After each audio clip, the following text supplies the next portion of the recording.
السلام علیکم ورحمۃ اللہ وبرکاتہ۔ امید ہے آپ سبھی حضرات خیر و عافیت سے ہوں گے۔ معزز ناظرین، روزے کی حالت میں بعض مرتبہ ایسا ہوتا ہے کہ آدمی وضو کر رہا ہوتا ہے اور وضو کے درمیان میں وہ جیسے کلی کرتا ہے تو کلی میں بلا اختیار نہ چاہتے ہوئے بھی، وہ جان کر نہیں بلکہ بلا اختیار اس کا وہ کلی کرتے وقت پانی حلق سے نیچے چلا جاتا ہے۔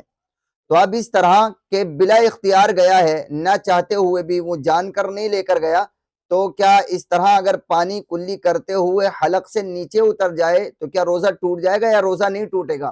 تو اس مسئلے کو دیکھیں اچھی طرح ہمیں سمجھ لینا چاہیے کہ اس کی دو صورتیں ہیں۔ یعنی اگر کوئی آدمی روزے کے درمیان روزہ ہوتے ہوئے کلی کر رہا ہے جیسا کہ وضو میں کرتے ہیں، اور بلا اختیار نہ چاہتے ہوئے، ظاہر ہے اگر جان کر کرے گا، اختیاری کام کرے گا جان کر، اور پانی نیچے اتارے گا روزے کی حالت میں، تو روزہ تو ٹوٹ ہی جائے گا۔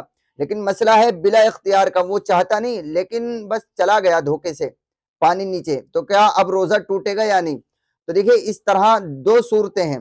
اگر آدمی کا وہ وضو کی کلی کرتے وقت پانی حلق سے نیچے اتر گیا، لیکن جس وقت پانی بلا اختیار حلق سے نیچے اترا ہے دھوکے سے، اس وقت اس کو یہ یاد تھا کہ میرا روزہ ہے یا نہیں۔ اگر اس کو یہ یاد تھا کہ میرا روزہ ہے تو اس کا روزہ ٹوٹ جائے گا، اس کو ایک روزہ بعد میں رکھنا پڑے گا۔